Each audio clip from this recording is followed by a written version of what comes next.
welcome Lake Grove kids.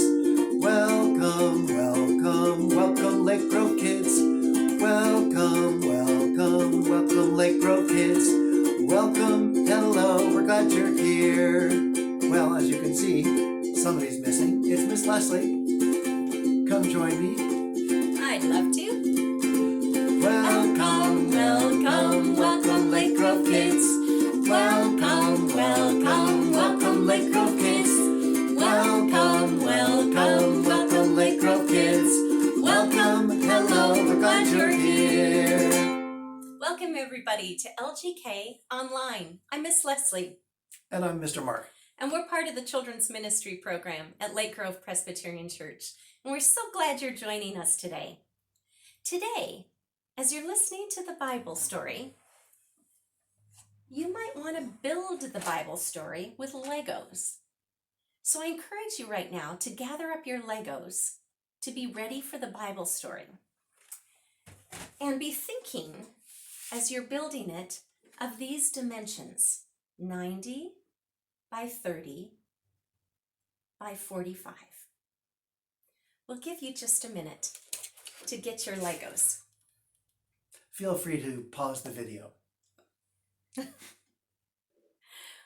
Welcome back. Our call to worship. Sometimes in our churches, we have candles at the front of our churches for worship. Remembering that is a time that we've set aside for God. But there's another reason we often hand candles. It's because Jesus is the light of the world. Jesus, whose love fills us. And as followers of Jesus, the light of the world, we speak out when things aren't right, when people aren't treated fairly.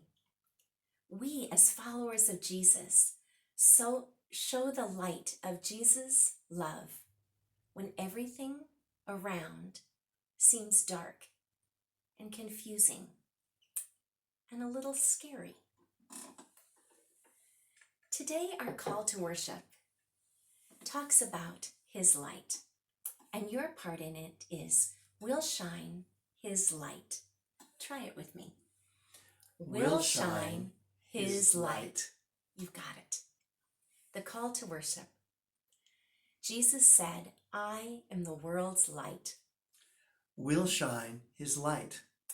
Jesus said, no one who follows me stumbles around in darkness. We'll shine His light. Jesus said, I provide plenty of light for the world to live in. We'll shine His light. Amen. Amen. Our worship song today is one that I know you'll know, because you might have been singing it since you were really little, because sometimes people think of this as a preschool song, but it's not really. It's a song that people all over often sing when they want to tell people what they believe in a nonviolent way, that they want to tell people that God created everyone equally and wants everyone to be treated fairly. So get your hand up ready. This little light of mine. This little light of mine, I'm gonna let it shine. This little light of mine, I'm gonna let it shine. This little light of mine, I'm gonna let it shine. Let it shine, let it shine, let it shine. All around our neighborhoods, all around our neighborhoods, we're gonna let it shine. All around our neighborhoods, we're gonna let it shine. All around our neighborhoods, we're gonna let it shine. Let it shine, let it shine, let it shine. God's got a light of justice, we're gonna let it shine. God's got a light of justice, we're gonna let it shine. God's got a light of justice, we're gonna let it shine. Let it shine, let it shine, let it shine. Everywhere we're gonna go, everywhere we're gonna go, we're gonna let it shine. Everywhere we're gonna go, we're gonna let it shine.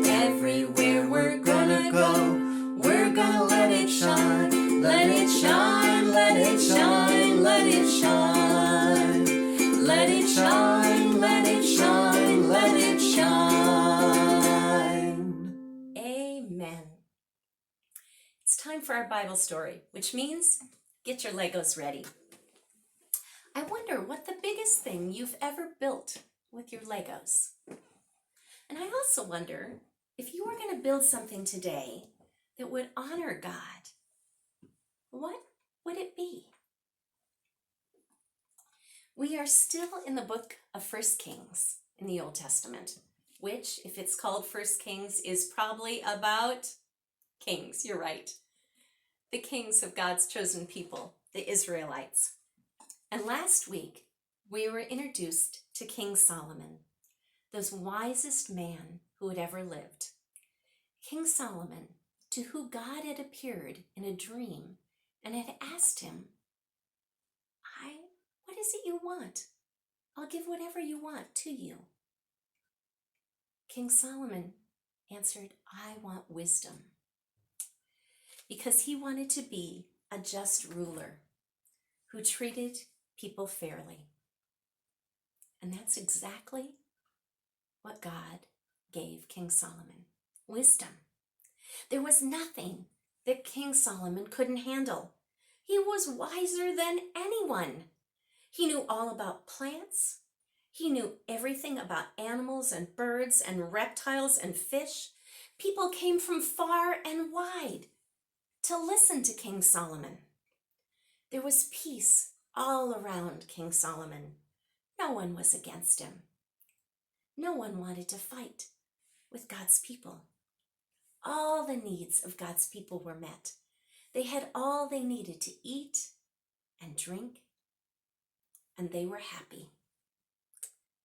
With this country at peace and plenty all around, King Solomon decided to finally build God's temple. The temple that his father, King David, had wanted to be built to honor God. So King Solomon said, now this is what I want to do, to build a temple to honor God, my God. And that's just what he set out to do. He made a plan to build a temple 90 feet long by 30 feet wide by 40 feet high. He found 30,000 workers from all over his country to cut down the trees. 80,000 people to cut and shape the stones. 70,000 people to do all the other kinds of work. And 3,300 people to supervise all the workers. Now, if there are any math smart people out there, how many people were working on the temple? You're right, 183,300. Now, while all this building was going on, trees being cut, stones being shaped, roofs raised, floors laid down, God came to Solomon and said, I am grateful that you are building a temple for me. What I really care about is that you live the way I've set out for you and that you do what I tell you, following my instructions carefully and obediently.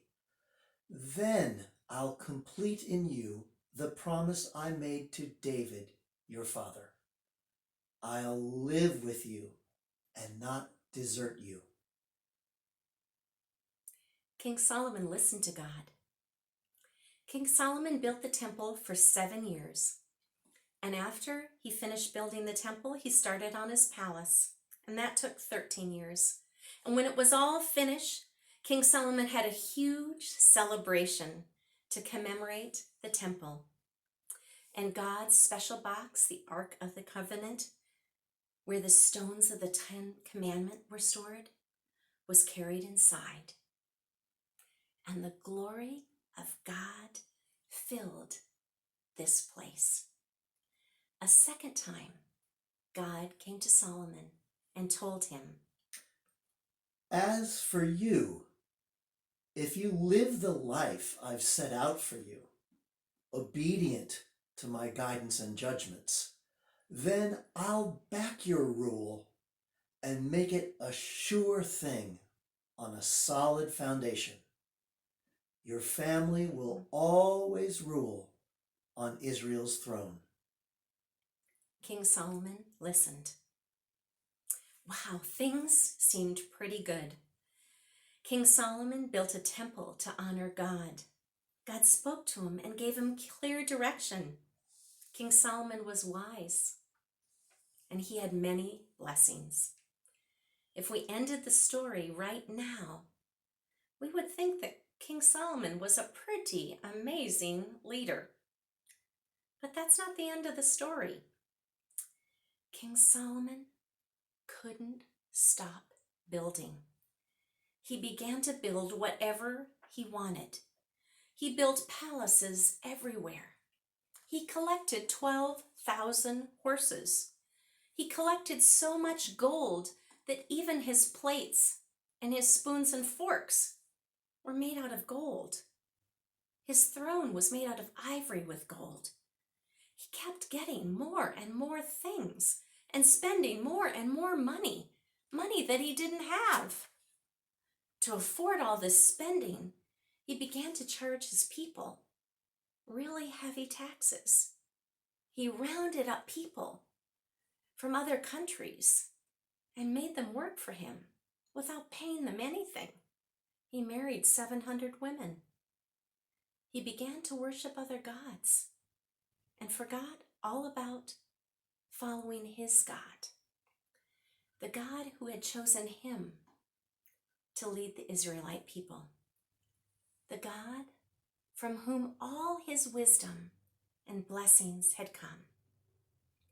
Now God was sad and mad because of how King Solomon was acting and the choices he was making. He kept making unwise choice after unwise choice about how he lived with his family, how he spent his money, how he treated other people, how he ruled over the people, how he worshiped, how he forgot about his God.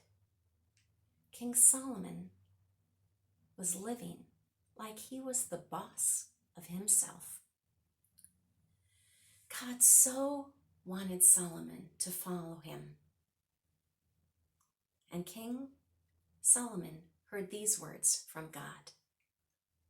I promise to give you and your family the kingdom of Israel. And you promised to obey me and serve me, but you broke your part of the promise. By rights, I should take the kingdom away from you. But because of my promise to your father, I will leave a small part of the kingdom for your family to rule over. All the rest will be torn from you and given to someone else. We aren't the bosses of ourselves, even if we're a king. We're people filled with God's love and are called to live according to his ways. We are called to fill the world with his kindness, his wisdom, his justice, his love. To love the Lord our God with all of our prayers, our passions, our muscle, our intelligence. And to love our neighbors as ourselves. We're going to end today with a breathing prayer. And a breathing prayer is often when you think of a phrase and you breathe it in and breathe it out. And we're going to do that 3 times.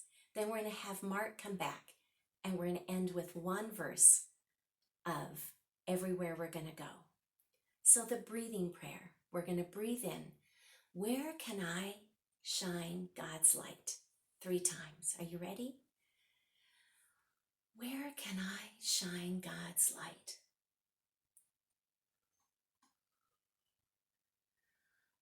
Where can I shine God's light?